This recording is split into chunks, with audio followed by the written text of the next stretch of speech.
ক্রিকেটে ক্যারিয়ার গড়ার সুবর্ণ সুযোগ। টাঙ্গাইল স্টেডিয়ামে বছরব্যাপী ভর্তি চলছে ক্রিকেট প্রশিক্ষণে। ভর্তি হওয়া যাবে ছেলে ও মেয়ে পৃথক ব্যাচে। বিকেএসপিতে ভর্তি ইচ্ছুক ও ছোট বাচ্চাদের জন্য রয়েছে বিশেষ প্রশিক্ষণের সুব্যবস্থা।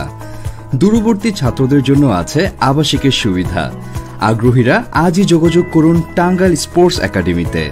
মোবাইল 01711730331, 01712786024 অথবা চোখ রাখুন টাঙ্গাইল স্পোর্টস একাডেমির অফিসিয়াল ফেসবুক পেজে। সংকট কেটে যাক, প্রশান্তি ফিরে পাক, এই প্রত্যাশা ব্যক্ত করে আমি প্রান্তোষ ভট্টাচার্য আছি আপনাদের সাথে।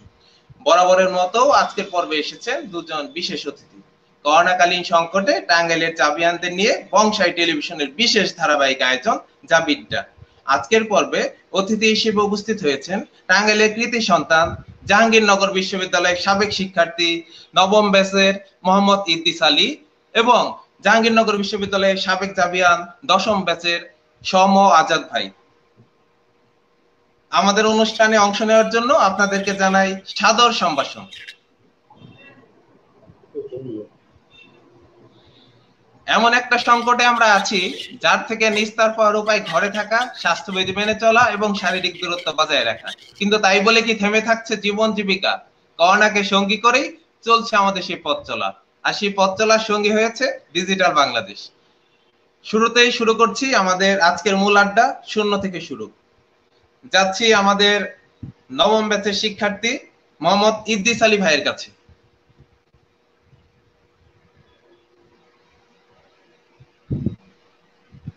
জাবিয়ানের আড্ডা। আসসালামু আলাইকুম ইদ্রিস আলী ভাই। ওয়ালাইকুম আসসালাম ভাই। জাবিয়ান আড্ডায় আপনাদেরকে সাদর সম্ভাষণ। আপনার ক্যামেরাতে আপনার মুখটা কেটে যাচ্ছে, আপনি একটু এইভাবে কথা বলেন আর কি। জানতে চাই আপনার বিশ্ববিদ্যালয় জীবনের শুরুর ঘটনা। বিসমিল্লাহ। 1979 সালে নবম ব্যাচের রসায়ন বিভাগে ভর্তি হই। ভর্তির শুরুটা জাহাঙ্গীরনগরে ওই সময়ের ছাত্র সংখ্যা খুবই কম,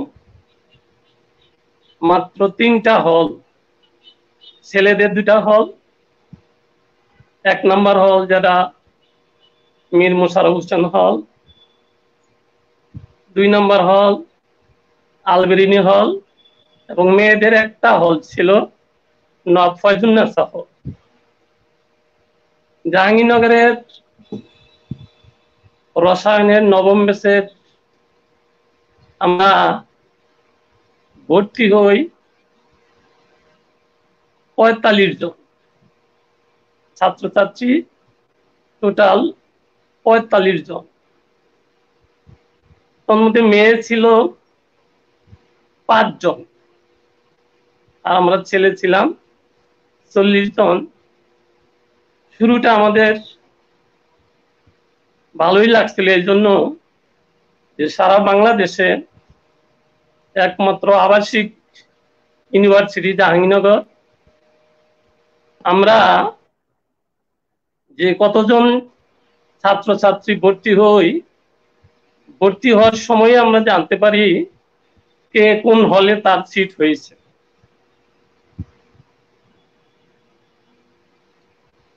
আমার আলবেরিনি হলের 415 নম্বর 4 তলায় আমার আবাসনের ব্যবস্থা হয়। তবে ওই সময়ে আমাদের টাঙ্গাইলে থেকে জাহাঙ্গীরনগরে যাওয়া খুব কঠিন ব্যাপার। আমরা টাঙ্গাইল থেকে যখন গাড়িতে রওনা দেই জাহাঙ্গীরনগরে যাওয়ার জন্য, তখন কালিয়াকুরে আমাদের নামতে হতো। কালিয়াকুর থেকে নবীনগর হয়ে জাহাঙ্গীরনগরে যাওয়া খুব কঠিন ব্যাপার ছিল। 3টার পরে কোনো বাসই চলাচল করতো না। আমাদের এমন সময় যেতে হতো যে আমরা সন্ধ্যার আগেই যেন জাহাঙ্গীরনগরে পৌঁছতে পারি। ওই সময় যদিও এই যাতায়াত ব্যবস্থা এত খারাপ ছিল, তারপরে জাহাঙ্গীরনগরে পড়াশোনায় একটা আনন্দ ছিল আমাদের। যেমন আমরা যারা জুনিয়র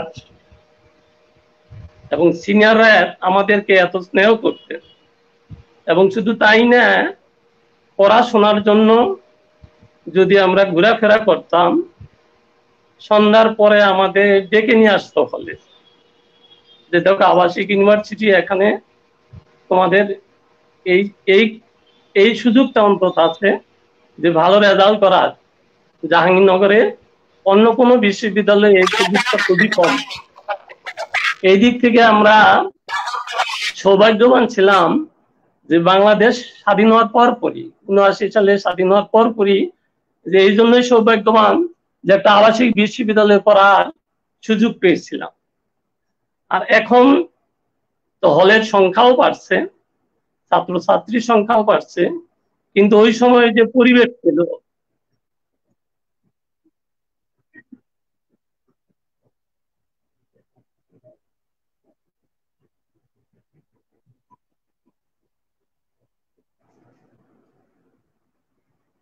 ওই সময়ের পরিবেশ আমাদের সময়ে অনেক ভালো ছিল, বিশেষ করে পড়াশোনার ক্ষেত্রে, কালচারাল সাইট, খেলাধুলা, সব দিক থেকেই। এখন যে আমরা যারা বাইরে থেকে পত্র পত্রিকায় দেখি বিশ্ববিদ্যালয়গুলিতে যে র্যাগিং হয়, আমাদের সময় র্যাগিং এই শব্দটাই আমরা আমাদের নলেজে আসতো না, যে কিভাবে একটা আবাসিক বিশ্ববিদ্যালয়তে র্যাগিং হবে এবং জুনিয়র ছেলেদেরকে সিনিয়র ছেলেরা শাস্তি দিবে, এটা কখনোই হতো না, আমাদের জাহাঙ্গীরনগরে হতো না। এই দিক থেকে আর একটা ব্যাপার হলো, আমাদের ডিপার্টমেন্টে, কেমিস্ট্রি ডিপার্টমেন্টে আমাদের যে টিচার ছিল সারা বাংলাদেশে নাম করা কেমিস্ট যারা ছিল, তাদের জাহাঙ্গীরনগরে তারা এই জন্য আসতো যে আবাসিক ইউনিভার্সিটি ঢাকা থেকে একটু দূরে, এবং আবাসিকের যেহেতু ব্যবস্থা আমরা থাকতে পারবো, ঢাকার কাছাকাছি ছিল, ঢাকা থেকে আসতে পারতো, কিন্তু আবাসিকের কারণে নাম করা টিচার যারা ছিল চিটাগাং ইউনিভার্সিটি, রাজশাহী ইউনিভার্সিটি, তারা জাহাঙ্গীরনগরে আসার জন্য অনেকেই এই সুযোগ খুঁজত। যেমন আমাদের নাম করা ইউনিভার্সিটি, তারা অনেকে মারা গেছে এখন বা অবসরে আছেন, যেমন ছিলেন আমাদের সময় doctor Farid Akhtar, doctor Mezbauddin Ahmed, doctor Awal. এরা আমাদের ঠিক নিজের ছেলে মেয়েদের মতো এত স্নেহ করতো যে আমরা যদি কখনো এই ইউনিভার্সিটির বাসে ঢাকায় যাইতাম, তখন ইউনিভার্সিটির টিচারদের গাড়ি আলাদা আর আমাদের গাড়ি ছিল আলাদা। তখন ওনারা বলতো আমাদেরকে যেখান থেকে, ঢাকার থেকে পয়েন্ট থেকে, যে পয়েন্ট থেকে গাড়ি ছাড়তো আর কি, সেখানে বলতো দেখো সন্ধ্যা লাগার আগে কিন্তু তোমরা হলে ফিরবে।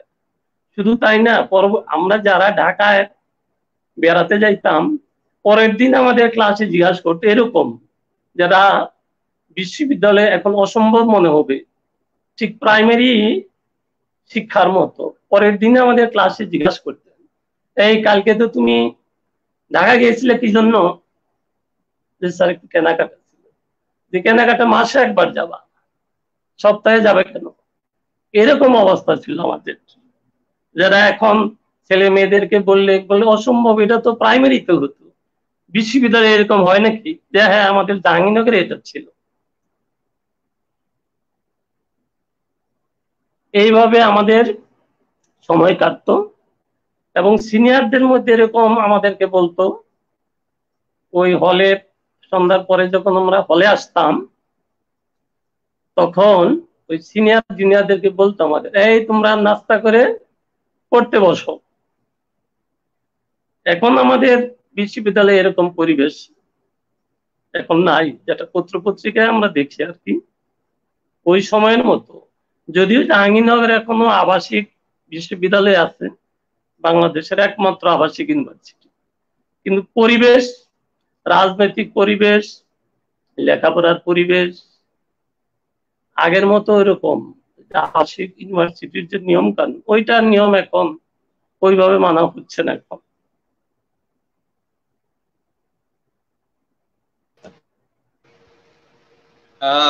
আমরা একই প্রশ্ন নিয়ে ভাইয়ের অভিজ্ঞতা শুনি। সম আজাদ ভাইয়ের কাছে যাচ্ছি। আমার অভিজ্ঞতাটা অনেকটাই ইদ্রিসের মতো, যদিও আমি দশম ব্যাচে, আসলে আমি ভর্তি হয়েছিলাম নবম ব্যাচে, পরে রিপিটের হয়ে দশম ব্যাচে যাই। যেটা তো কথা হলো, প্রথম কেন আমি জাহাঙ্গীরনগর বেছে নিয়েছিলাম, কারণ আমার আব্বা তখন ঢাকা থাকতেন, ঢাকায় চাকরি করতেন, ঢাকায় আমাদের বাসা ছিল। কিন্তু জাহাঙ্গীরনগরে আমার অনেকগুলো কাজিন করতে হয়, কারণ আমি এসএসসি পড়াকালীন সময়ে মাঝে মাঝে যেতাম, গিয়ে ওখানকার যে পরিবেশ, এই পরিবেশটা আমার পছন্দ হয়ে যায়। ঢাকার থেকে জাহাঙ্গীরনগরে থাকা মানে প্রাণ প্রকৃতির সঙ্গে থাকা। সেই যুগে আমি বলতাম যে আসলে জাহাঙ্গীরনগরে শহরের সব সুবিধা এবং গ্রামের সব সুবিধা সহ থাকা আর কি। তারপরে ওই যে আবাসিক সুবিধার কথা তো বললো আর কি, এই কারণে আমি জাহাঙ্গীরনগরে ভর্তি ছিলাম। এর পরবর্তী সময় আমি ব্যক্তিগত কারণে, যেটা আমি এখানে বলবো না, রিপিটেড হয়ে দশম ব্যাচে চলে যায়। এর তো দশম ব্যাচে যাচ্ছে। এখন কথা হলো জাহাঙ্গীরনগরের মানে পরিবেশ, সেটা একাডেমিক পরিবেশ, প্রাকৃতিক পরিবেশ, তারপরে সামাজিক পরিবেশ, 80 দশকের পরিবেশটা অনেক ভালো ছিল আর কি বাংলাদেশে। তখন পর্যন্ত বিশ্বের প্রেক্ষাপটে এই সমাজ পরিবর্তনের আন্দোলন অত দুর্বল হয়ে যাবে, তার একটা ইম্প্যাক্ট জাহাঙ্গীরনগরে ছিল। কারণ আমি যখন ভর্তি হলাম, এই একের পর এক বিভিন্ন ছাত্র সংগঠনের যে নবীনবরণ, সেই প্রতিটা নবীনবরণে এই গ্রুপ থিয়েটার গুলো দেখানো হতো, যেটা আগে টাঙ্গাইল থাকাকালীন বা ঢাকাকালীন দেখার সময় হয়।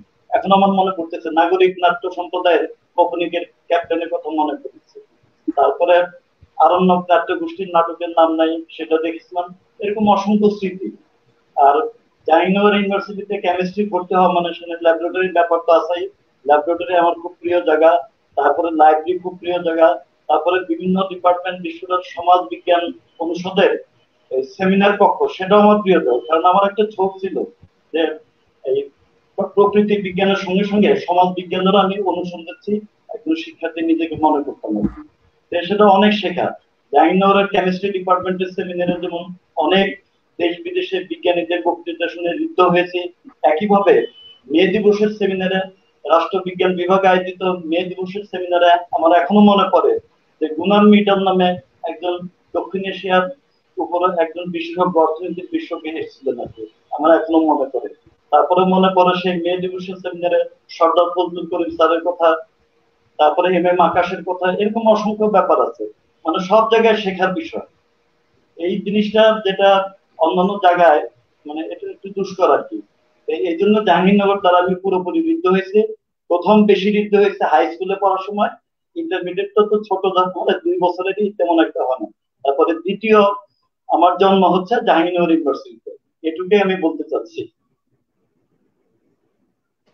ধন্যবাদ ভাই আপনাদের দুজনকে।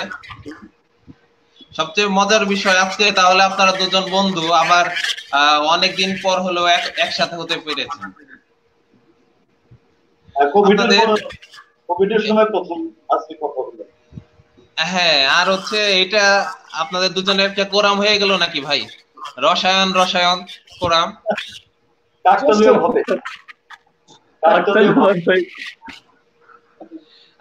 তাহলে আপনাদেরকে নিয়ে যাচ্ছি প্রশ্ন পর্বে। প্রথম প্রশ্ন আপনাকে দিয়ে শুরু করছি। আজাদ ভাই, আপনার ক্যাম্পাসের প্রথম ভালো লাগার স্থান? প্রথম ভালো লাগার স্থান হচ্ছে, আসলে সবসময় আমার একটা পড়াশোনার প্রতি ঝোঁক ছিল। প্রথম ভালো লাগার স্থান প্রথমেও শেষেও সেটা হলো লাইব্রেরি। আর ভালো লাগার বিষয়? ভালো লাগার বিষয় পড়াশোনার মধ্যে কেমিস্ট্রির প্রতি অত প্রথম দিকে খুব টান ছিল, কিন্তু কেমিস্ট্রির সঙ্গে সঙ্গে মানে সমাজ পরিবর্তনের বিষয়ক যে লেখাপড়াটা, যেটা আমি লাইব্রেরিতে প্রচন্ড ব্যবহার করেছি। লাইব্রেরি স্টাফরা আমাকে স্নেহ করতে নেই, কারণ আমি বেশি যেতাম, মানে নানান ধরনের বই পড়েছি। আমার সবচেয়ে প্রিয় জায়গা লাইব্রেরি। যখন যেখানে যাই, যে শহরে যাই বা বিদেশের যে ইউনিভার্সিটিতে যাই, আমি লাইব্রেরিকে মানে ব্যবহার করার চেষ্টা করি। দুটো প্রশ্ন আমি ইদ্রিস ভাইকেই করছি। একই প্রশ্ন ইদ্রিস ভাই। আমার ভালো লাগার কি ছিল প্রান্তিক, যেটা 1 নম্বর গেট বলি, প্রান্তিক থেকে হেঁটে হেঁটে ডেয়ারি ফার্মের ভিতরে ভালো লাগতো। তখন এশিয়া মহাদেশের মধ্যে সবচেয়ে ডেয়ারি ফার্ম ছিল আমাদের।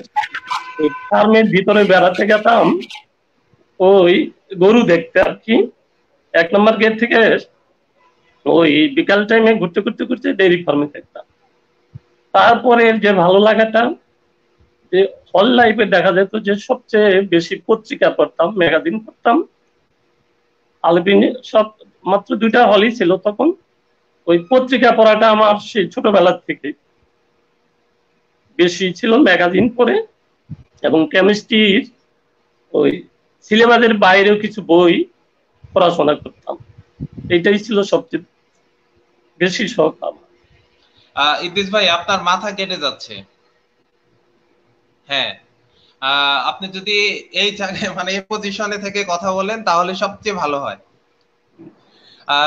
ভাই, আপনারা যেহেতু বন্ধু, তার মানে আমি যদি ক্রস প্রশ্ন করি, মানে ভাইয়ের প্রশ্ন আপনাকে, আপনার প্রশ্ন ভাইকে, তাহলে কেমন হয়? আমি যদি জানতে চাই যে আজাদ ভাইয়ের প্রথম বন্ধু এবং বান্ধবীর নাম ইদ্রিস ভাইয়ের মুখে। আমার প্রথম বন্ধু আজাদ ভাইয়ের মুখ থেকে জানতে চাই এটা।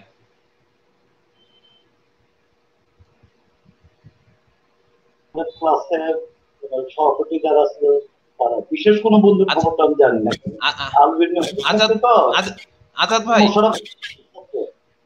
আজাদ ভাই, আপনারা তো একই হলে ছিলেন দুজন। হল পৃথক। আমি মোশাররফ হোসেন হলের শিক্ষার্থী ছিলাম, আবাসিক। আচ্ছা আচ্ছা, কিন্তু ডিপার্টমেন্ট একই হওয়ার কারণে আপনাদের বন্ধুত্ব গভীর তো ছিল দুজনের। তো সেদিক থেকে যদি বলি, ভাইয়ের যে প্রথম বন্ধু এবং বান্ধবীর নামটি বলি, তাহলে এই আজাদ ভাই আপনি কি বলবেন ইদ্রিস ভাইয়ের সম্পর্কে? আমি বলতে পারবো না, আসলে সবাই তো বন্ধু ছিল।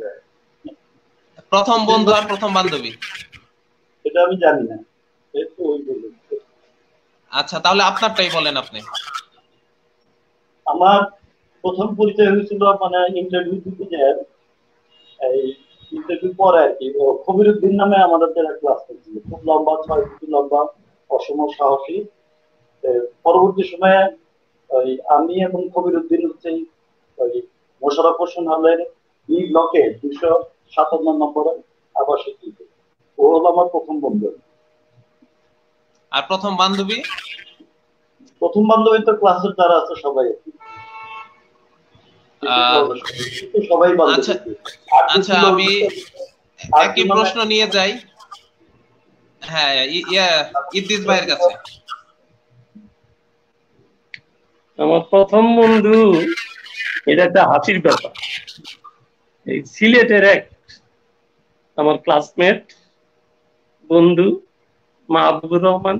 খুব, আমি হলে যখন ডাইনিং এ খেতে যেতাম, ও থাকতো সি ব্লকে আর আমি থাকতাম বি ব্লক। যেটা হাসির কথা, এই জন্যই তাকে আমি অন্যভাবে ই করতাম যে সিলেটের লোক।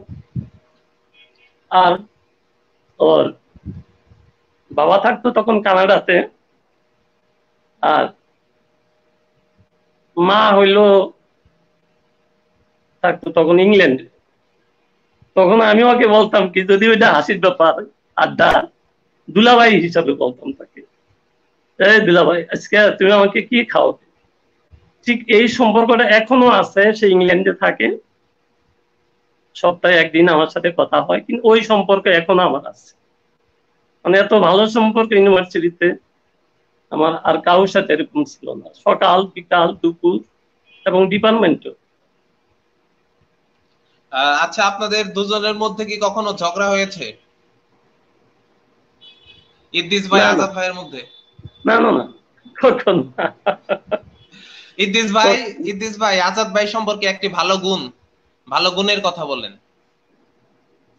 আমার বন্ধু আজাদের সবচেয়ে যে তার যে গবেষণা ধর্মী, সে ল্যাবে কাটাইতে চাইতো সবসময়, যেটা এখনো তার এই গুণটা এখনো তার মধ্যে আছে। আজাদ ভাইয়ের কাছে যদি যাই, আমার বন্ধু ইদ্রিস প্রথমে যেটা বললেন, আমি সাধারণত আমার স্বভাব হলো সবাইকে আমি তুমি বলা, কিন্তু মানে ওর সঙ্গে বন্ধুত্বের গভীরতা বোঝা যাবে। এখন তো ওকে আমি তুমি বলি, তুই বলি আর কি। ও আমাকে তুই বলে সম্বোধন করে, আমি ওকে তুই বলে সম্বোধন করি। এটা আপনা আপনি হয়ে গেছে যে বন্ধুত্বের গভীরতা, যে গুণগত পরিবর্তন থেকে এটা হয়েছে, সেই ইটা এখনো বহাল আছে। আচ্ছা, এখন যদি এটা রিভার্স একটি প্রশ্ন করি আপনাকে, যে ভাইয়ের একটি যদি আপনি দোষ বলতে বলি তাহলে কোনটি বলবেন? আমারও দোষ জানা নেই, সত্যি জানা নেই। ভাই আপনি তো কোনো উত্তরই দিতে চাচ্ছেন না। আজাদ ভাই? ও অত্যন্ত বন্ধুবৎসল, আমি দেখি না যে কোনো ঋণাত্মক কোনো দিক আছে। আচ্ছা আমি দেখি, আমি ইদ্রিস ভাইয়ের কাছ থেকে শুনি আপনার সম্পর্কে। আজাদ সম্পর্কে?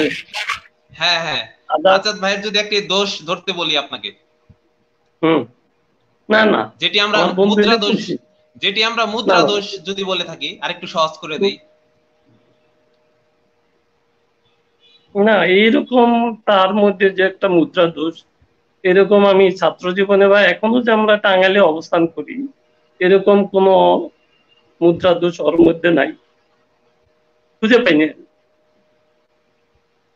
আচ্ছা, আপনাদের নিয়ে অনেক স্মৃতির গল্প আমরা শুনবো।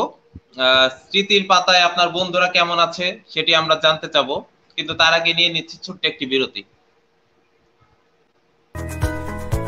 ক্রিকেটে ক্যারিয়ার গড়ার সুবর্ণ সুযোগ। টাঙ্গাইল স্টেডিয়ামে বছরব্যাপী ভর্তি চলছে ক্রিকেট প্রশিক্ষণে। ভর্তি হওয়া যাবে ছেলে ও মেয়ে পৃথক ব্যাচে। বিকেএসপিতে ভর্তি ইচ্ছুক ও ছোট বাচ্চাদের জন্য রয়েছে বিশেষ প্রশিক্ষণের সুব্যবস্থা। দূরবর্তী ছাত্রদের জন্য আছে আবাসিকের সুবিধা। আগ্রহীরা আজই যোগাযোগ করুন টাঙ্গাইল স্পোর্টস একাডেমিতে। মোবাইল 01711730331, 01712786024, অথবা চোখ রাখুন টাঙ্গাইল স্পোর্টস একাডেমির অফিসিয়াল ফেসবুক পেজে।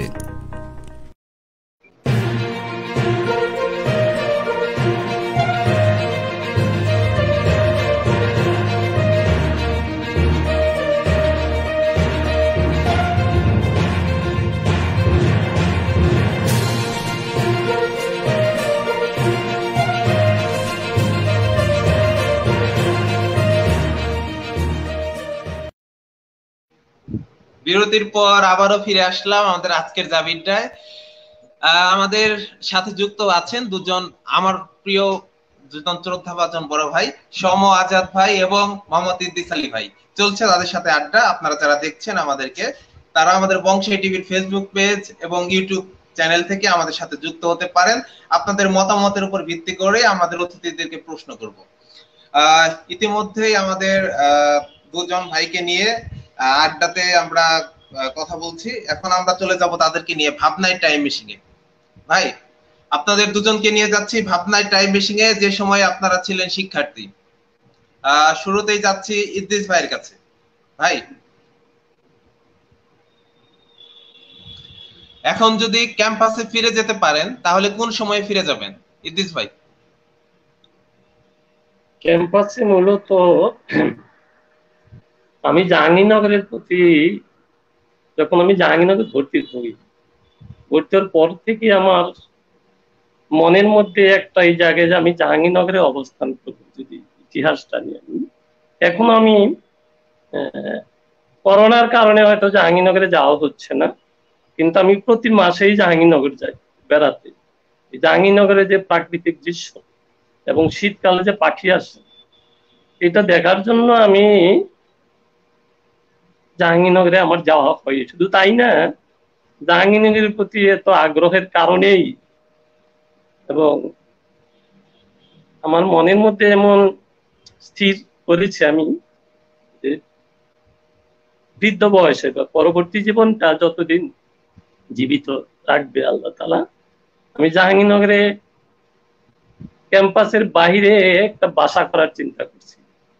এমন চিন্তা করছি যে জাহাঙ্গীরনগরের পরিবেশ এত ভালো আমার, যে বাসা করে আমি পরবর্তী জীবনটা জাহাঙ্গীরনগরের পাশেই কাটাতে চাই। এটা আমার মনের মধ্যে এখনো রেখেছে। বাহ, আপনার সেই আশা পূরণ হোক। সেটা দোয়া করবে যে আমি যেন পরবর্তী জীবনটা জাহাঙ্গীরনগরই কাটাতে চাই। আজাদ ভাইয়ের কাছে যে যাই একই প্রশ্ন নিয়ে।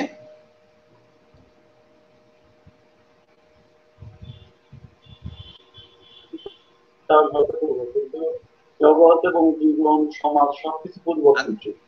তাদের এখনকার যে জাহাঙ্গীরনগর, এখনকার যে জাহাঙ্গীরনগর পরিবেশ, যেটা ভালো মন্দ সেটা শুনে ভাবার চেষ্টা করবো। বন্ধটুকু থাকলে যদি স্টুডেন্ট হই আবার, তাহলে সেই বন্ধটুকুর বিরুদ্ধে সংগ্রাম করবো, মানে অ্যাক্টিভিস্ট হিসেবে যাতে পরিবেশ ভালো হয়, এটা হলো আমার ইচ্ছা আর কি।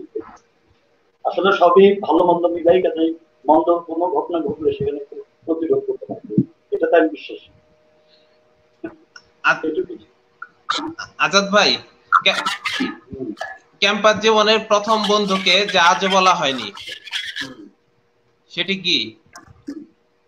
প্রথম বন্ধু কবিরউদ্দিন। তার উদ্দেশ্যে যা আজও কিছু বলা হয়নি? তার উদ্দেশ্যে আজও কিছু বলে না। ওকে খুব মনে করে, এই বিশ্ববিদ্যালয় জীবন শেষ হওয়ার পর ওদের কোথায় হারে এগুলো আমার আর কোনদিন দেখা হয়নি। ওকে খুব মনে করি। খুব অসম সাহসী একজন ছেলে ছিল, কুষ্টিয়া থেকে এসেছিল, ওর মধ্যে যে সাহসিকতা দেখতে, যেটা আমাদের মধ্যে নাই। সাহসিকতাটা একটা বিশাল ব্যাপার, এটা আমাকে মুগ্ধ করতে সবসময়। এখন যদি প্রথম বান্ধবীর কথা বলি, যাকে আজও কিছু বলা হয়নি? আজও কিছু বলতে না এরকম না আর কি। প্রথম পরিচয় হয়েছিল 8 জন আমি একটা মেয়ের সঙ্গে। তারপরে এই দুজনের কথাই মনে পড়ছে আর কি, মানে নবম ব্যাচে। তারপরে দশম ব্যাচে তো আমাদের ক্লাসে মেয়ে ছিল 8-9 জন আর কি। আমি যখন দশম ব্যাচে গেলাম আর কি।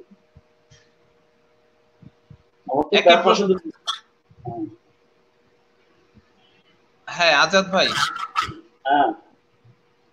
আপনার কথা মানে নেটের সমস্যা করছে। আপনি যখন কথা বলছেন কথাটা কেটে যায়। আপনি যদি একটু জোরে বলতেন তাহলে মনে হয় আমাদের এই সমস্যাটা সমাধান হয় আর কি। আর কথাটা মনে হয় ইকো হচ্ছে ভাই আপনার রুম থেকে। হ্যাঁ, আমি একই প্রশ্ন নিয়ে ইদ্রিস ভাইয়ের কাছে যাচ্ছি, আপনি ফ্যান বন্ধ করে নিন।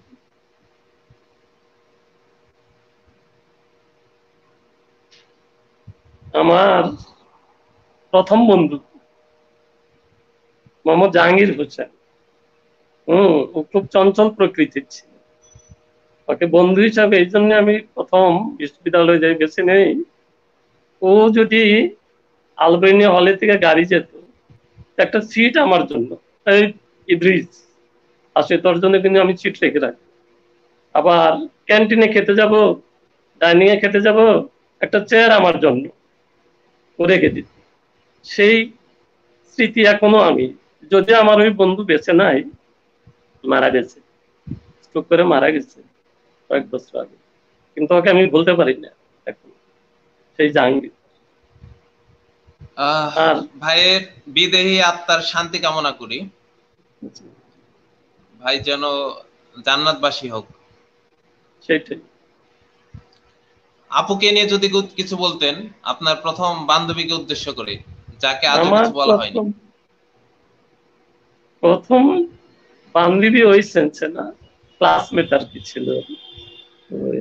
ওই সময় তো মেয়ে তো খুব কম জাহাঙ্গীর তখন ভর্তি হতো।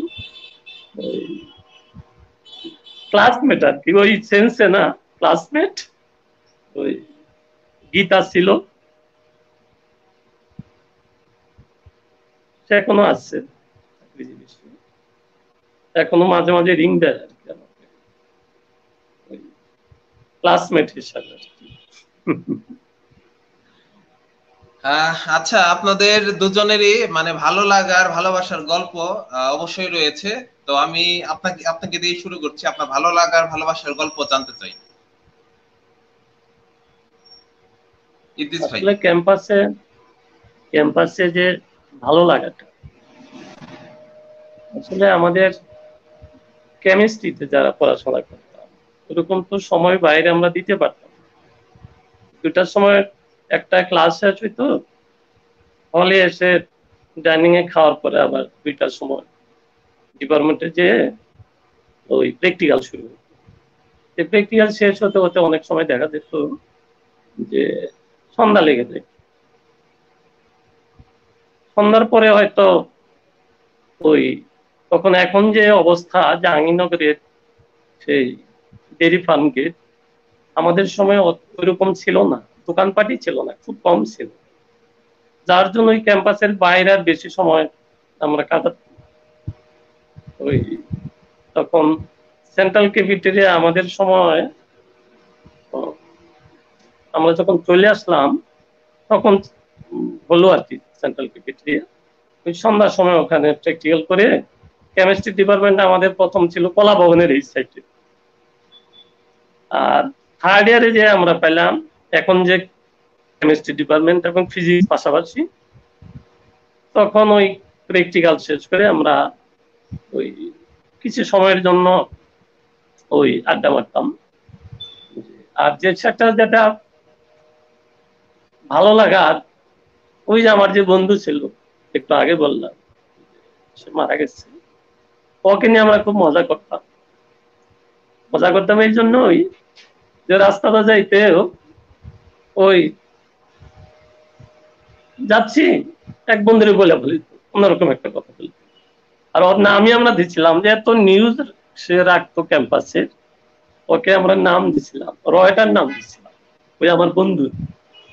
এবং এটা নিয়ে আমরা প্রতিদিন এই রয়টার চল যাই তাই ওকে নিয়ে আমরা গল্পে বসতাম এবং বেশ ভালো ভালো গল্প বলতেছে।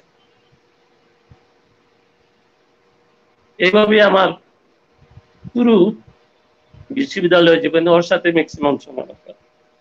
আর সবচেয়ে আরেকটা গল্পেরই ছিল, আমার অন্য ডিপার্টমেন্টের এক বন্ধু ছিল ফিজিক্সের, মোতাসিম বিল্লাহ শাহীন, সে এখন অবশ্য দেশের বাইরে ইংল্যান্ডে থাকে। ও মজা একটা গল্প, এখন আমি অনেক দিন পর, প্রায় 30 বছর পর ওকে খুঁজে পাইছি আমি।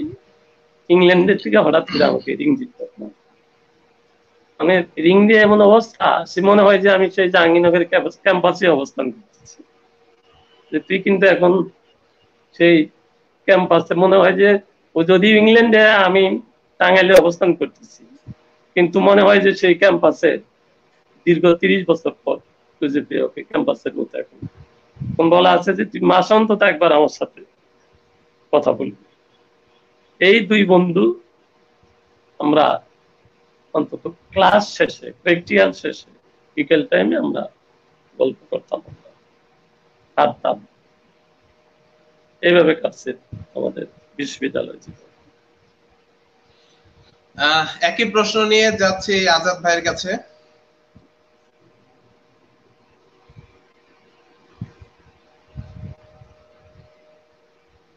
আজাদ ভাই, আপনার কথা শোনা যাচ্ছে না।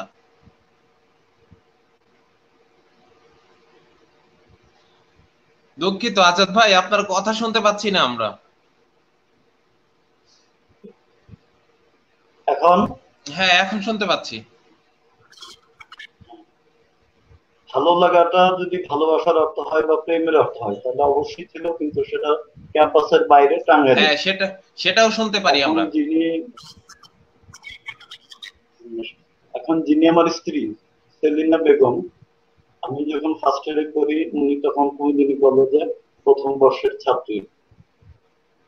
তখন এর সাথে অনেকদিন দেখি না, তিনি আবার আমার কাজিনও ছিলেন আর কি। তাকে সেই ছোটবেলায় একবার দেখেছিলাম যখন সে 6 না 7 এ পড়তো, তারপর আর দেখিনি। কিন্তু এরশাদ বিরোধী আন্দোলনের সময় বা স্বৈরাচার বিরোধী আন্দোলনের সময় ইউনিভার্সিটি একবার হঠাৎ করে বন্ধ হয়ে গেল 3 মাসের উপরে। তখন টাঙ্গাইলে গেলাম, আমাদের বাড়িতে নানা বাড়ি দেখলাম, সে কুমুদিনী কলেজে আসতে দেখা হলো। তারপরে কিছুদিন পর আবার তাদের বাড়ি গেলাম, সেখানে দেখা হলো, কথা হলো, আবার ওকে আমাদের বাড়িতে নিয়ে আসলাম। তারপরে ইউনিভার্সিটি খুলবে এই আসলাম, ঠিকানাটাও দিয়ে আসলাম, দেখলাম যে কাঁচা হাতের একটা চিঠি। ভাবিকে দেওয়া আপনার প্রথম উপহার কি ছিল?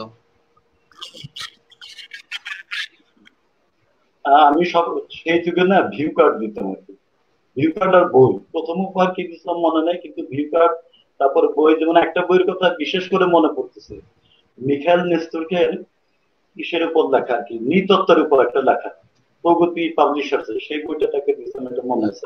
এছাড়া ভিউ কার্ড তো দিছি, যেমন একটা ভিউ কার্ডের কথা শুনেছে, এবং এখনো ওটা বোধহয় আছে বাসায় আর কি। এই জাহাঙ্গীরনগর ইউনিভার্সিটি অতিথি পাখির ছবিটি একটা করছিল আর কি, কার্ড বের করেছিল, সেই কার্ডটা ওকে দিয়েছিলেন। আপনি কি পেয়েছিলেন তার কাছ থেকে প্রথম উপহার হিসেবে? আমি ও একটু ইন্ট্রোভার্ট প্রকৃতি, তো চিঠি লিখতো আর কি, আমি বেশি লিখতাম আসলে, আমি হয়তো 7-8টা চিঠি লিখলে ও একটা লিখতো এরকম আর কি। ভাবিকে যা না বলাই রয়ে গেছে সেটি কি এখন আপনি এই শোতে এসে তাকে বলতে যাচ্ছেন?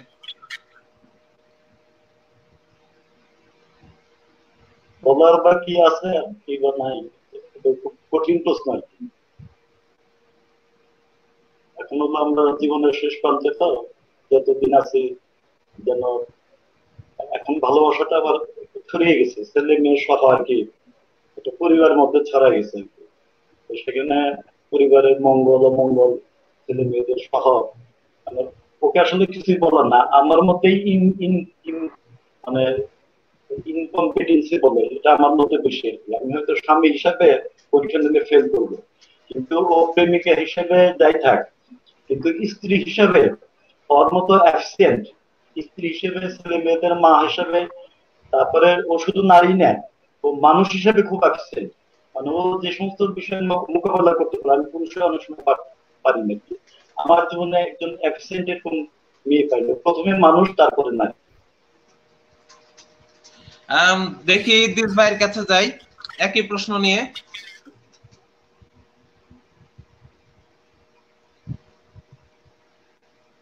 কি প্রশ্নটা আবার বলো।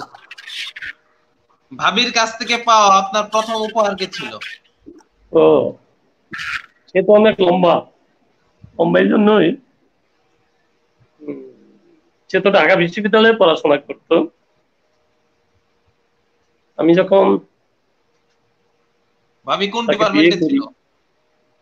ঢাকা বিশ্ববিদ্যালয়ে বাংলা। আচ্ছা। আমি যখন তাকে বিয়ে করি তখন ছাত্রী, সেকেন্ড ইয়ারে পরে রোকেয়া হলে থাকে, রুম নাম্বার ছিল 73, রুম নাম্বারটা মনে আছে আমার এখনো। আপনার কি সেই হলে যাওয়ার সৌভাগ্য হয়েছিল নাকি? হলে সে আরেক ইতিহাস। একবার আমি সন্ধ্যার দিকে সেই মেয়েদের হলে তো অন্যরকমই, গেটে যেয়ে দাঁড়াই থাকতাম, স্লিপ পাঠাইতাম, এই আপু আমার এই স্লিপটা নিয়ে যান। সে স্লিপটা নিয়ে যায় দিত, আপনি কাকে চান।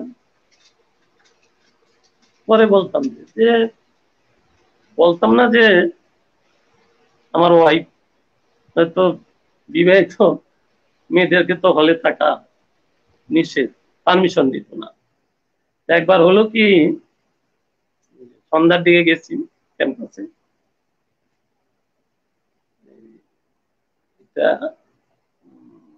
90-র দশকে এরশাদের সময় মারামারি লাগছে। এটা একটা সুন্দর ঘটনা। মারামারি লাগছে, তা আমি রোকেয়া হলের ভিতরে ঢুকে পড়ছি। ঢুকের পরে সন্ধ্যা হয়ে গেছে, রাত্রি হয়ে গেছে। এখন আমি কোথায় থাকি? এখন তো এইদিকে বলতেছে যে আপনি বাইরে যান, আর এখন তোমার যে ভাবি সে বলতেছে তুমি এখন বাইরে যেতে পারবা না। পরে হলো কি, পিছন গেট দিয়ে, রোকেয়া হলের পিছন দিক দিয়ে আমাকে রাত্রি 9টার দিকে বাইরে করে দিচ্ছে। এই ঘটনা মানে আমার জীবনে এরকম ঘটনা আর কোনোদিন ঘটে নাই। মানুষ সে বাইর করে দিবে কিনা মানে এটাও ভাবতেছে। মানে এত মানে ভালোবাসার যে বহিঃপ্রকাশ, সেদিনই বুঝতে পারছি যে রাত্রি রোকেয়া হলে থাকা যাবে না, কিন্তু আমাকে বাহির করে দিবে কিনা এই চিন্তা সে সারা রাত্রি সে ঘুমাতে পারে না। এবং আমি বাইরে এসেও যে আমি যে আসলাম তার কি অবস্থা, মানে এখনো মাঝে মাঝে সে, তোমার ভাবি কিন্তু কলেজের টিচার, আমি যে কলেজে চাকরি করি একই কলেজে, বাংলা ডিপার্টমেন্ট। এটা মাঝে মাঝে এখনো সন্ধ্যার পরে যখন চা খেতে বসি এই প্রায় মনে করি যে তুমি এত ভালোবাসো যে তুমি আমি বের করে দিবে না হল থেকে, কিন্তু মেয়েদের হলে তো থাকা যাবে না। ভাই এত ভালোবাসার মূল সূত্রপাত কি ভাই আপনাদের দুজনের? এটা আসলে তো স্বামী স্ত্রীর যে আসলে বন্ধন, এটা আমাদের বাঙালি সমাজ ব্যবস্থায় কত দৃঢ়, এটা বইয়ের বিচার অন্য কোথাও নাই। এটা আমাদের বাঙালি সমাজেরই একটা বৈশিষ্ট্য যে স্বামী স্ত্রীর যে বন্ধন বন এত শক্ত, এই কারণেই বাঙালি। হ্যাঁ, যদি বলি প্রেমিকা হিসেবে তাকে 100-তে কত দিবেন, আর এখন আপনার ওয়াইফ হিসেবে সে 100-তে কত? এখন একেবারে 100 প্রেমিকা হিসেবে কত ছিল? এখনো 100। যাক, একটা বিষয় সবচেয়ে বেশি ভালো লাগছে যে আপনারা দুজনেই এখন শেষ সময়ে এসেও কর্মস্থল এক ছিল আপনাদের। এটা কিভাবে সম্ভব হলো? এটা সম্ভব হলো আমি যখন আমার আব্বার আমি যখন চাকরিতে ঢুকি, আব্বা আমাকে বিয়ে করাবে, মানে তাগিদ দিলেও বিয়ে করতে হবে তোমার। এখন আমি এখন কি বলি, তাকে 7-8টা শর্ত দিলাম যাতে বিয়েটা পিছিয়ে যায়। যে তাকে ভালো ছাত্রী হইতে হবে, পাবলিক বিশ্ববিদ্যালয়ে পড়তে হবে, তারপরে সে ছাত্র জীবন শেষ করে চাকরি করবে, এবং মূলতই ছিল যে যেহেতু আমি কলেজে চাকরি করি তাকেও কলেজে চাকরি করতে হবে। এরকম শর্ত দেওয়ার পর দেখা যায় ম্যাক্সিমাম শর্তই তার দ্বারা সম্ভব হয়েছে। যে পাস করে বের হওয়ার পরেই আমি তখন যখন সার্কুলার হলো আমাদের কলেজে, তখন এই সুযোগটা আমার হলো। তখন অনার্সের রেজাল্ট হয় নাই, তখনই সার্কুলার হলো। তখন আমি বললাম যে তোমার যেহেতু সার্কুলার হয়েছে, তুমি এই পিরিয়ডটাই তুমি অ্যাপ্লিকেশন করো। দুইজনে যদি একত্রে চাকরি করতে পারি, এর চেয়ে আর কি হতে পারে। আমি এখনো যখন সকালে বের হই, আমার এই পাশে এক ভদ্রলোক আছে, যে আপনারা সুখী দম্পতি কেন ভাই? যে সকালবেলায় দেখা যায় নামাজ শেষে আপনারা এমন কোনো দিন নাই যে হাঁটতে বের হন না, শুধু ওই COVID-19 কারণে বন্ধ আছে। ওই ভদ্রলোক এখন আমাকে জিজ্ঞাসা করবে যে আপনারা সুখী দম্পতি, একই কলেজে চাকরি করেন, সকালবেলায় হাঁটেন, সারাদিনই একত্রে কাটান, আমাদের দেখে হিংসা হয়। এই ভদ্রলোক এখনো বলে। তখন ওই সার্কুলার হওয়ার পরে আমি বললাম যে তুমি অ্যাপ্লিকেশন করো। অ্যাপ্লিকেশন করলে দেখা গেল তার চাকরি হয়ে গেল। এইভাবে এখনো চলছে। হ্যাঁ, আপনাদের জন্য দুজনের জন্য সবসময় আমাদের অন্তরের অন্তঃস্থল থেকে প্রার্থনা করি আপনারা এভাবেই যেন সারাটি জীবন থাকতে পারেন। আসলেই ভাই এটা আপনারা হচ্ছে আদর্শ আমাদের জন্য বর্তমান সময়েও। আজাদ ভাই অনেকক্ষণ ধরে চুপ করে শুনছিল। আজাদ ভাই তো বিষয়টা অনেক আগে থেকেই জানতো। আজাদ ভাই হ্যাঁ, ভাইয়ের বিষয়টা তো আপনি জানতেন, ভাই যে রোকেয়া হলে গিয়ে থাকতো ছাত্র অবস্থায়। ভাইয়ের এই বিষয়টা আজকে প্রথম জানলাম, কারণ কত আলবেরিনে হবে ছিল তো, তার মানে ভালো লাগতেছে শুনে। তার মানে আমাদের আজকের জাবিরটা সফল, যে আপনাদের দুজন বন্ধুর কথা আপনারা দুজন এই প্রোগ্রামের মাধ্যমে জানতে পারলেন। অবশ্যই ধন্যবাদ আপনাদের দুজনকেই। আমি বিরতি নিয়ে নিচ্ছি, বিরতির পর আবারও ফিরে আসবো। ক্রিকেটে ক্যারিয়ার গড়ার সুবর্ণ সুযোগ। টাঙ্গাইল স্টেডিয়ামে বছরব্যাপী ভর্তি চলছে ক্রিকেট প্রশিক্ষণে। ভর্তি হওয়া যাবে ছেলে ও মেয়ে পৃথক ব্যাচে। বিকেএসপিতে ভর্তি ইচ্ছুক ও ছোট বাচ্চাদের জন্য রয়েছে বিশেষ প্রশিক্ষণের সুব্যবস্থা। দূরবর্তী ছাত্রদের জন্য আছে আবাসিকের সুবিধা। আগ্রহীরা আজই যোগাযোগ করুন টাঙ্গাইল স্পোর্টস একাডেমিতে। মোবাইল 01711730331, 01712786024 অথবা চোখ রাখুন টাঙ্গাইল স্পোর্টস একাডেমির অফিসিয়াল ফেসবুক পেজে।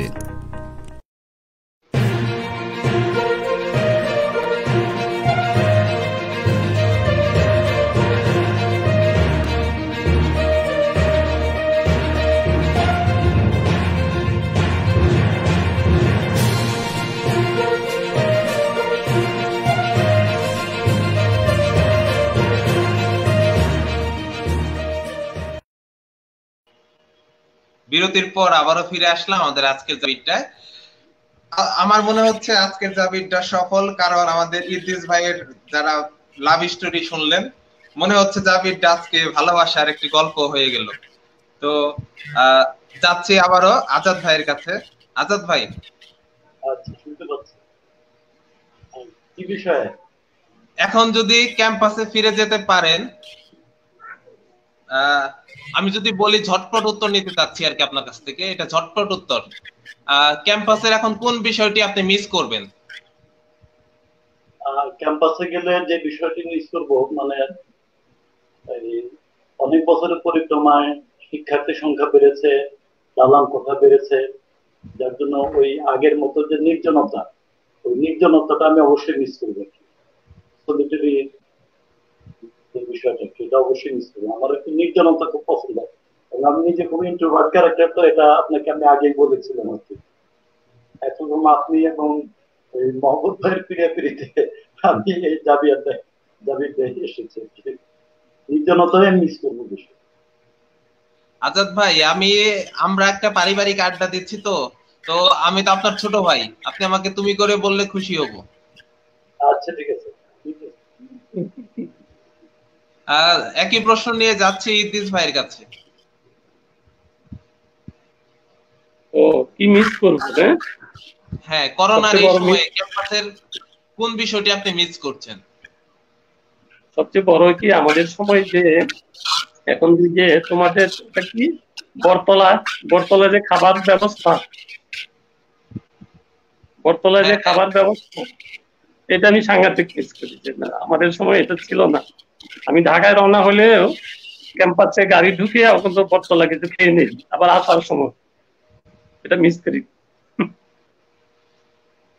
আপনাদের তো ভালোবাসার শুরু ক্যাম্পাস থেকেই, ইদ্রিস ভাই।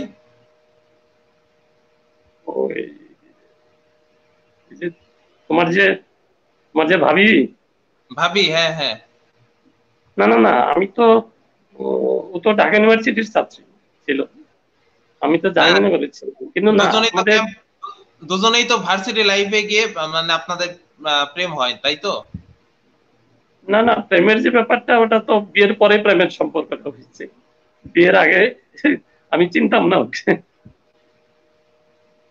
তাহলে যে আপনি এই আমাদের সামনে স্মৃতিচারণ করলেন আপনাদের সেই আগের সময়কার কথা, সেই সম্পর্কে সূত্রপাতটা আসলে কিভাবে হয়েছিল? ও, সূত্রপাতটা যদি জানতে চাও, এই আরেক চমৎকার ঘটনা। আসলে যে ঘটকের মাধ্যমে যে বিয়ে হয়, আসলে আমার ওই রকমই হয়েছে। যে আমার আমার আমার গ্রামের বাড়ি কালিহাতি কুকডোরাতে তখন একটা ছিল, এখন নাই অবশ্য, সোনালী ব্যাংকের শাখা ছিল। সোনালী ব্যাংকের এক অফিসার আব্বার সাথে বিকাল টাইমে বসে চায়ের আড্ডা দিত। সেই সূত্র ধরে আব্বা বলতো যে আমার ছেলে বিয়ে করাবো, একটা মেয়ে দেন। ভদ্রলোক বললো যে কেমন মেয়ে চান? তখন ওই যে একটু আগে আমি যে বললাম যে এই ধরনের মেয়ে হতে হবে, পাবলিক বিশ্ববিদ্যালয়ের পরে ভালো ছাত্রী হতে হবে, পরবর্তী সময় সে চাকরি করবে। আর ওই সময়টা কেমন ছিল, মোবাইলের যুগ ছিল না ওই সময়, 90 দশকের কথা আমি বলছি। তখন তোমার ভাবি, আমি তো তখন বাসেল কলেজে মেস লাইফ কাজ করতাম, মেসে থাকতাম। তখন 15 দিন পর পর একটা চিঠি দিত। সেই চিঠি তোমার ভাবির লেখা, খুব চমৎকার লেখা। সেই চিঠির উত্তর আমি দিতে, যদিও হাসির ব্যাপার, আমি কেমিস্ট্রির লোক আর বাংলার লোক, বিপরীত ধর্মী। আমি ওই বাংলা বই, গল্পের বই পড়তাম, উপন্যাস পড়তাম, ওই ভাষা খোঁজার জন্য তার উত্তরটা কেমন দিব, এরকম চিঠি লেখালেখি হইতো দুজনের মধ্যে। এখনো সেই চিঠিগুলো বের করি, আমি একেবারে সংরক্ষণ করছি সুন্দর করে, আলমারিতে আছে। এই যে তুমি তখন আমার এই চিঠিগুলো লেখতাম, তুমি এখন এগুলো রেখে দিচ্ছ, যে স্মৃতিচারণ, যেমন আজকাল যা বিয়ে আড্ডার যেরকম সেই স্মৃতিচারণ, সেই চিঠিগুলো আমি এখনো বের করি, এত সুন্দর লেখা, টাইপ করা। আচ্ছা, ভাই যদি জানতে চাই কেমন টাঙ্গাইল দেখতে চান আপনি? আমি কেমন টাঙ্গাইল দেখতে চাই, যেহেতু আমি শিক্ষকতা করি, আমি টাঙ্গাইল দেখতে চাই যে পড়াশোনার শহর হোক, সত্যিকারের যে পড়াশোনা, যে পড়াশোনায় মানবিক গুণাবলী, যেটা বলি আমরা মানবিক দিক, শুধু সার্টিফিকেটের জন্য পড়াশোনা না। আমি প্রায় যখন এক জায়গায় বসি প্রাইমারি টিচারদের সাথে বা হাই স্কুলের টিচারদের সাথে, কলেজের টিচারদের সাথে, যে অন্তত আমাদের টাঙ্গাইলে এইটা হোক যে পড়াশোনার শহর হোক, সত্যিকারের যে পড়াশোনা এবং যে কালচারাল যে দিকগুলো, সেগুলো তো এখন বন্ধ, সবকিছুই বন্ধ। কিন্তু আমি এটা আমার মানসিক যে কালচারাল সাইড, খেলাধুলা, সত্যিকারের যে পড়াশোনা, এই দিক থেকে টাঙ্গাইল যেন সারা বাংলাদেশের মধ্যে এই কালচারটা গড়ে উঠুক, আমি শিক্ষক হিসাবে এটা আশা করি। আজাদ ভাইয়ের কাছেও একই প্রশ্ন। আমি এমন টাঙ্গাইল দেখতে চাই যে টাঙ্গাইলে এটা প্রত্যাশা, বাস্তব হবে কিনা সেটা কর্মকর্তা, শোষণমুক্ত, বৈষম্যহীন, কোনো দারিদ্র্য থাকবে না, বঞ্চনা থাকবে না, চরের মানুষের বাড়ি ঘর ভেঙে গেলে ভাই আপনাকে একটু জোরে বলতে অনুরোধ করছি, আপনার কথা আস্তে শোনা যাচ্ছে। আমি এমন একটা টাঙ্গাইল চাই যে টাঙ্গাইলে মানে শোষণ থাকবে না, বঞ্চনা থাকবে না, এটা প্রত্যাশার কথা, বাস্তবতা তো অন্য কথা। আমার বন্ধু যে বললেন যে শিক্ষাটা খালি উন্নত হবে না, শিক্ষার অ্যাক্সেস থাকতে হবে সমাজের সর্বশ্রেণীর লোকের কাছে, সেটা যেন হয়। আমার টাঙ্গাইলের সকল শ্রেণীর জনগণ জানি একই ধরনের উন্নত এবং মানসম্মত শিক্ষা পায়, দারিদ্র বঞ্চনা মুক্ত উন্নত শিক্ষার সুবিধা, চিকিৎসার সুবিধা আমার টাঙ্গাইলবাসী যেন পায়, এটা আমার প্রত্যাশা। আজাদ ভাই, আচ্ছা, বুঝতে পারছি। টাঙ্গাইলের জাবি পরিবারের সাথে আপনি সম্পৃক্ত আছেন কিনা? টাঙ্গাইলের জাবি পরিবারের সঙ্গে আমার সম্পর্কটা প্রাণের, ওইভাবে আমি আপনাদের চাইতে না গেলে এটা প্রাণের সম্পর্কটা এখানে খেয়াল রাখতে হবে। এটা হলো জাবি পরিবার বলা হচ্ছে, অ্যালামনাই না। পরিবার যখন বলা হয় তখন পরিবারের যে সংহতি, পরিবারের এক সদস্য যদি কোনো ব্যাকওয়ার্ড অকার্ড সিচুয়েশনে পড়ে তাহলে তার জন্য মানে তাকে উদ্ধারে ঝাঁপিয়ে পড়ার যে ব্যাপারটা থাকে, সেটা জাবি পরিবার টাঙ্গাইলের মধ্যে আছে। এটা একান্তই একটা পরিবার, এই পরিবারকে আমি ভালোবাসি। তবে একটা প্রত্যাশা আছে, আমি একটু বলি যে আমি পরিবেশন এখন করোনা কালে বলবো। হ্যাঁ হ্যাঁ অবশ্যই। আচ্ছা, সেটা হলো আমি জানি না মহব্বত ভাইয়ের কত কি করছেন। এই যে করোনার যে সংকটটা চলতেছে, মহব্বত ভাই উদ্যোগ নিয়ে যদি ত্রাণ কার্য যদি চলে থাকে তাহলে তো বেশ ভালো আর কি, মানে আর না হয়ে থাকলে এটা যেন হয় আর কি। জাবি পরিবারের উদ্যোগে একটা কিছু দেখতে চাই। অবশ্যই এটি ভালো একটি প্রস্তাব। টাঙ্গাইলের জাবিয়ানদের সম্প্রীতি রক্ষায় আজাদ ভাই আপনার কাছে কি পরামর্শ আছে? পরামর্শ হলো এটা এফেক্টিভের জন্য, যেমন আমরা মাঝে মাঝে ওই পিকনিকে একত্র হই, তারপরে কোনো ক্যাফেতে একত্রিত হয়েছি, এর বাইরেও আসলে মাঝে মাঝে মানে প্রোগ্রাম করে, সেই প্রোগ্রাম কালচারাল প্রোগ্রাম হতে পারে, যেমন সেখানে জাবি পরিবারের যে সদস্য যারা আছে তারা সেই কালচারাল প্রোগ্রামে অংশ নেবে, সেখানে বংশাই টিভি যাবে লাইভ টেলিকাস্ট করতে, এগুলো আমার প্রত্যাশা আর কি। সেখানে জাবি পরিবারের যে সদস্যরা তাদের ছেলে মেয়েদের সাংস্কৃতিক মানটা আরো উন্নত হবে, এটা আমার প্রত্যাশা। একই প্রশ্ন নিয়ে যাচ্ছি ইদ্রিস ভাইয়ের কাছে। আসলে আমরা যখন জাহাঙ্গীরনগর থেকে বেরিয়ে আসি দীর্ঘ সময় পর 2006 সালে জাহাঙ্গীরনগর বিশ্ববিদ্যালয় ইতিহাস বিভাগের শিক্ষক স্যার, নামটা আমি স্মরণ রাখতে পারতেছি না, 2006 সালে আমাদের জাহাঙ্গীরনগর পরিবার টাঙ্গাইল গঠিত। তখন ওই সময় সভাপতি ছিলেন মুস্তাফিজ স্যার, আমাদের সিনিয়র ভাই। সেক্রেটারি ছিলেন এখন কুমুদিনী কলেজের ডক্টর আজাদ।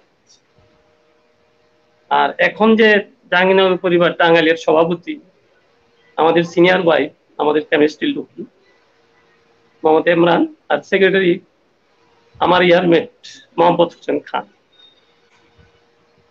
জাহাঙ্গীরনগরে জাবি পরিবার টাঙ্গাইলে আমি প্রথম থেকে জড়িত। এই জাহাঙ্গীরনগরের পরিবারে বিভিন্ন সাইডে আমরা যারা জড়িত, আমি ওই জাহাঙ্গীরনগর পরিবার টাঙ্গাইলের সহসভাপতি। আমরা চেষ্টা করি যে কোনো জাহাঙ্গীরনগরের কোনো ছাত্রছাত্রী বা যে যেখানেই আছে আমাদের নক করে যে এই অসুবিধার মধ্যে আছে, সেটা আর্থিক হোক বা অন্য কোনো সাইট হোক, আমরা চেষ্টা করি তাদেরকে সহায়তা করার জন্য। এবং শুধু তাই না, এই করোনার সময়ে অনেক ছোট ভাই যারা অনেকে আমাদের কাছে অসুবিধার কথা বলছে, আমরা চেষ্টা করছি তাদের সহযোগিতা করার জন্য।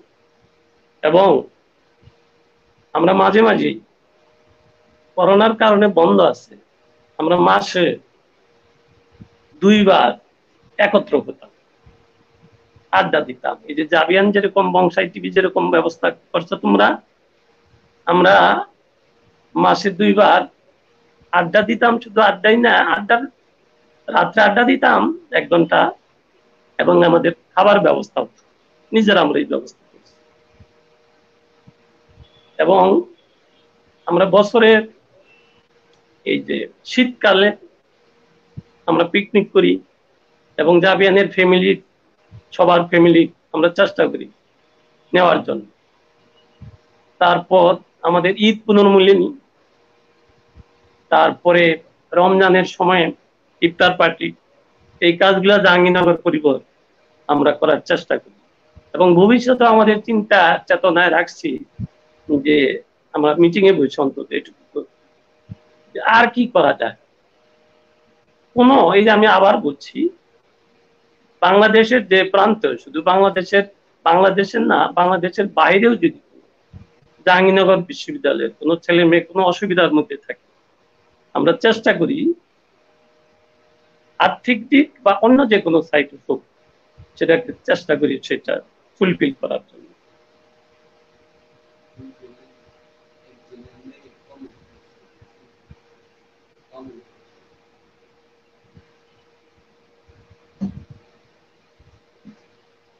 আজাদ ভাই, শুনতে পাচ্ছি। হ্যাঁ, টাঙ্গাইলের জাবি পরিবার নিয়ে আপনার কোনো ভবিষ্যৎ পরিকল্পনা আছে কিনা? ভবিষ্যৎ পরিকল্পনা আমার বন্ধুবর্গ একজন বলল, তার সঙ্গে যেটা আমি একটু যোগ করতে চাই, যদিও মানে কোনো এই পরিবারের কোনো সদস্য যদি বিপদে পড়ে, ইনস্ট্যান্টলি মানে চাঁদা তুলে তারপরে মানে তাদেরকে হেল্প করা হয় চিকিৎসার নানাভাবে।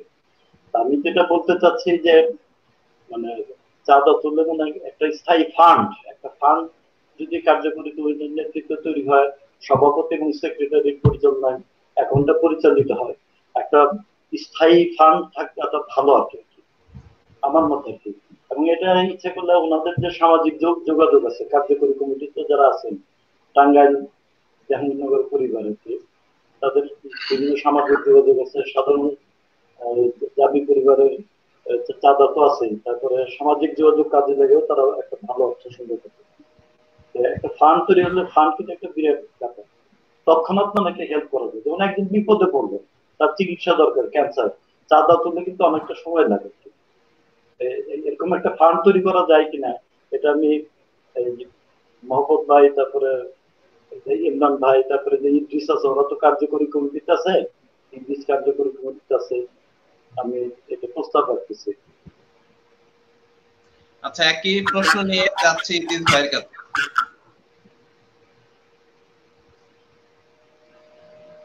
প্রশ্নটা বলো।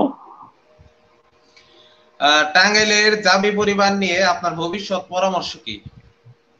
ভবিষ্যৎ পরামর্শ, এটা আমরা অলরেডি এই চিন্তা ভাবনা করেছি যে আমরা কোনো স্থায়ীভাবে, আমরা যে টাঙ্গাইলে যারা অবস্থান করি জাবি পরিবারের এবং বাইরেরও যারা চাকরির জন্য, যারা চাকরি সুবাদে যারা টাঙ্গাইলে অবস্থান করে, আমরা তো তৎক্ষণাৎই যোগাযোগ করে তাদের সদস্য করি বা সদস্য করার চেষ্টা করি।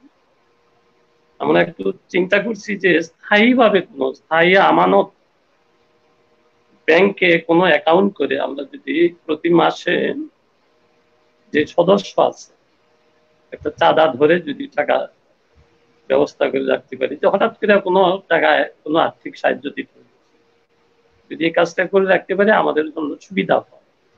এটা আমরা পরবর্তী সময় হয়তো আলাপ করে এটা করার ব্যবস্থা করবো বা চেষ্টা করবো। ইতিশ ভাই, বংশাই টেলিভিশনের আয়োজন কেমন লেগেছে? তুমি যখন বংশাই টেলিভিশনে আমার এই যোগাযোগ করলা, দেখি মহব্বত আমাকে বলছি, হঠাৎ করে আমি ফেসবুকে বংশাই দেখি, এই ধরনের একটা প্রোগ্রাম দেখছি। তখন ভাবলাম যে বংশাই টিভি দিয়ে প্রোগ্রামটা তো সুন্দর একটা প্রোগ্রাম, যা আমাদের টাঙ্গাইলে কোনোদিন হয় নাই। যে এই যে এই অনেকদিন পর ওই যে আজাদের সাথে আমার দেখা হলো, এই বংশাই টিভির সুবাদে অন্তত এইটুকু একটা আড্ডার আয়োজন এই যে, এবং আমাদের এই আড্ডাটা বংশাই টিভি যারা দেখে, তো এটা বংশাই টিভি যে কাজটা করতে পারছে, যে জাবির আড্ডার ব্যবস্থা করতে পারছে, আমি ব্যক্তিগতভাবে এই বংশাই টিভি যারা পরিচালনার সাথে জড়িত আমি তাদের ধন্যবাদ জানাই। এবং পরবর্তী সময়ে যারা এই কাজটা তারা চালাই নিতে পারে, এবং আমাদেরও যদি কোনো সাহায্য সহযোগিতা প্রয়োজন হয় তাহলে আমরা চেষ্টা করব। টাঙ্গাইলের 24 ঘন্টার সংবাদ ভিত্তিক টেলিভিশন চ্যানেল বংশাই টেলিভিশন, এটা নিয়ে আপনার পরামর্শ, দিক নির্দেশনা এবং অভিমত জানতে চাই। দিক নির্দেশনা হলো যে যদি বিভিন্ন সাইট থেকে আলাদা আলাদা ভাবে শিক্ষা, কোনো কালচারাল সাইট, কোনো আলোচনা অনুষ্ঠান, বিভিন্ন সাইটের আলোচনা অনুষ্ঠান অন্তত সপ্তাহে একদিন করে একটা নির্দিষ্ট সময় যদি বংশাই টিভি ব্যবস্থা করে, এটা আমার পরামর্শ, তাহলে টাঙ্গাইলের ছেলেমেয়েরা এই প্রোগ্রামগুলো দেখতে পাবে। এটা আমার একটা পরামর্শ। আরেকটা যে পরামর্শ, আমাদের নতুন প্রজন্ম যাচ্ছে তাদের জন্য শিক্ষামূলক কোনো প্রোগ্রাম সেট করা যায় কি, পরামর্শটা আমার বংশাই টিভির পরিচালকের সাথে যারা জড়িত তাদের কাছে রাখছি। ধন্যবাদ ভাই আপনাকে। আমি একই প্রশ্ন নিয়ে যাচ্ছি আজাদ ভাইয়ের কাছে।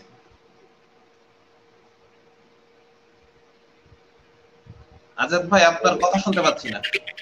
বংশাই টিভির প্রতি আমার প্রথম প্রত্যাশা হলো যে বংশাই টিভি ইনভেস্টিগেটিভ জার্নালিজমের উপর ভিত্তি করে কাজ করবে আর কি, মানে সংবাদের ভিতরে সংবাদ খুঁড়ে বের করে, এটা হচ্ছে ঝুঁকি থাকে কিন্তু এটা করবে তারা, এটা প্রত্যাশা। আর হলো এই যে শিক্ষা সংস্কৃতি, বিশেষ করে সুস্থ সংস্কৃতি বিকাশে মানে বংশাই টিভি ভূমিকা রাখবে কি, টাঙ্গাইলের সুস্থ সংস্কৃতি বিকাশে, শুদ্ধ সংস্কৃতি বিকাশে বংশাই টেলিভিশন ভূমিকা রাখবে বলে প্রত্যাশা করি। আজাদ ভাই, হ্যাঁ শুনতে পাচ্ছি। আমাদের অনুষ্ঠানটি শেষ করব, তার আগে আমরা কিছু কমেন্ট করে আসি।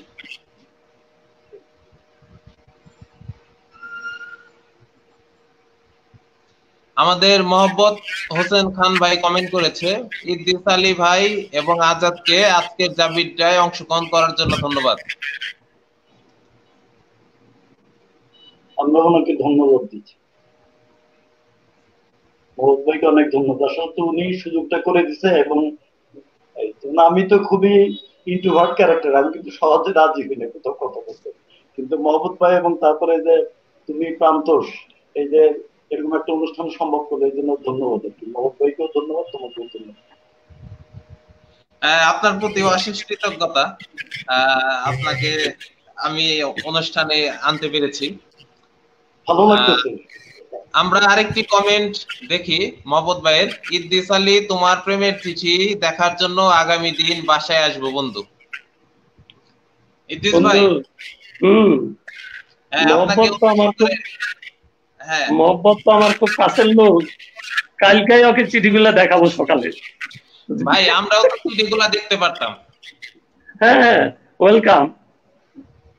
তাহলে আপনার বাসায় আমরা চলে আসি কালকে। ওয়েলকাম। আজাদ ভাই, আপনি কি প্রস্তুত? আগামীকাল আমরা ভাইয়ের বাসায় যাচ্ছি। প্রস্তুত।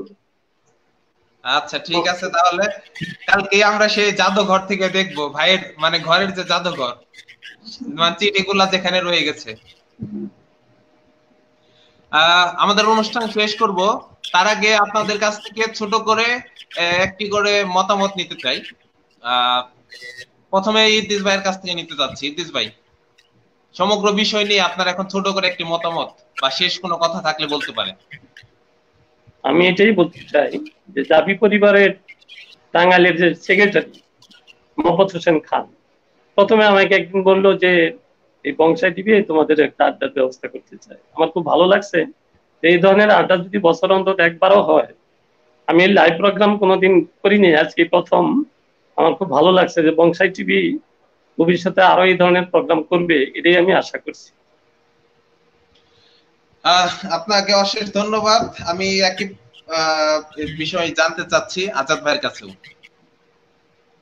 বংশাই টিভিকে অনেক ধন্যবাদ। বংশাই টিভি যেন উত্তরোত্তর আরো তাদের ব্যক্তিটা বাড়াতে পারে, এই জন্য আমি প্রত্যাশা করবো জাহাঙ্গীরনগরের যারা এই যে পুরাতন বন্ধু বান্ধব আছে, আমাদের জাবিয়ান আছে, অনেকে সমাজে লব্ধ প্রতিষ্ঠিত আর কি, তারা এই বিজ্ঞাপন দিয়ে এই বংশাই টিভিকে সহায়তা করেন, যেন তারা তাদের কার্যক্রমকে আরো বাড়াতে পারেন আর কি। এটা আমার প্রত্যাশা আর কি। আমরাও সে প্রত্যাশাই করি। আমাদের বংশাই টিভির এই ধরনের প্রোগ্রাম যেন নিয়মিতভাবে প্রচার করতে পারি।